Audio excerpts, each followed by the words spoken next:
Hey guys, I just want to look at a proof here, number 5 on page 210, just to get some understanding of maybe some of the patterns that you'll see on some of these, because they're not easy. This is not a super difficult one, but let's get through it. The things that we want to look for: first, we want to draw a picture. So we definitely want to draw a picture.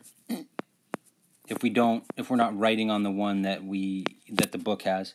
2, I would like you to mark the picture, which they've already done for you in this case. And then the third thing I want you to think is where does the given lead us? So I want to find out if there's something that's given, where does that leave us? The given, where does it take us? Where does the given take us? So almost like use the given to figure out where you go next. It looks like they've marked this thing already with these parallel lines. So it looks like YZ is parallel to XW, and they already made those marks, and then angle Z and angle X are the same. Now we'd like to figure out where does the given lead us?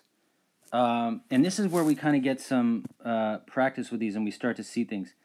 If XW is parallel to YZ, there's a lot of stuff that we learned about parallel lines and what that tells us about angles and mainly angles. But if these two lines are parallel, remember a lot of things are the same in these. I know that this is the same as this. I also know that this same one would be the same as this because of vertical angles, because of corresponding. This one and this one are because of alternate interior angles. Alternate interior. This is kind of the same. Like we got a parallel line here, crossing like this. So I bet I could say that this angle is congruent to this angle because of alternate interior angles. So I'm going to say angle XWY is congruent to angle WYZ. The reason for that is alternate interior angles theorem. And I'm just going to shortcut it, angles theorem. Cool, so we got that. We're trying to prove triangles congruent, and we know anytime we're trying to prove triangles congruent, it's going to be like ASA, or SAS, or AAS, or SSS. Basically, that's all we need to know for now. Remember, there's no ASS or SSA for now, so don't worry about those. Remember, you can't have any bad words, so no ASS. Anyway, let's see what we got here.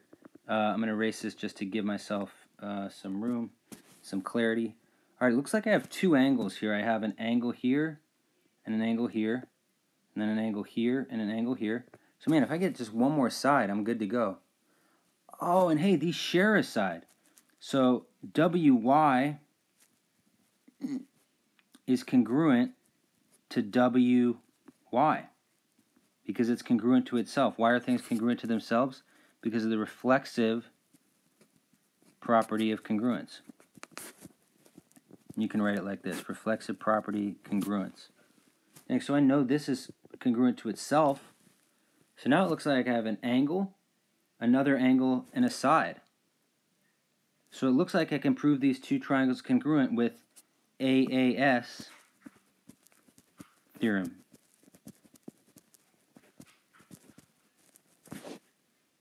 So it looks like triangle WXY is congruent to triangle YZW.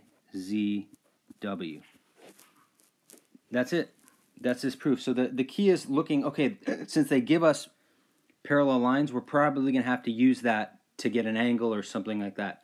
So if they're giving us parallel lines, it's a clue that we're going to have to do something with them. So keep an eye out for stuff like that.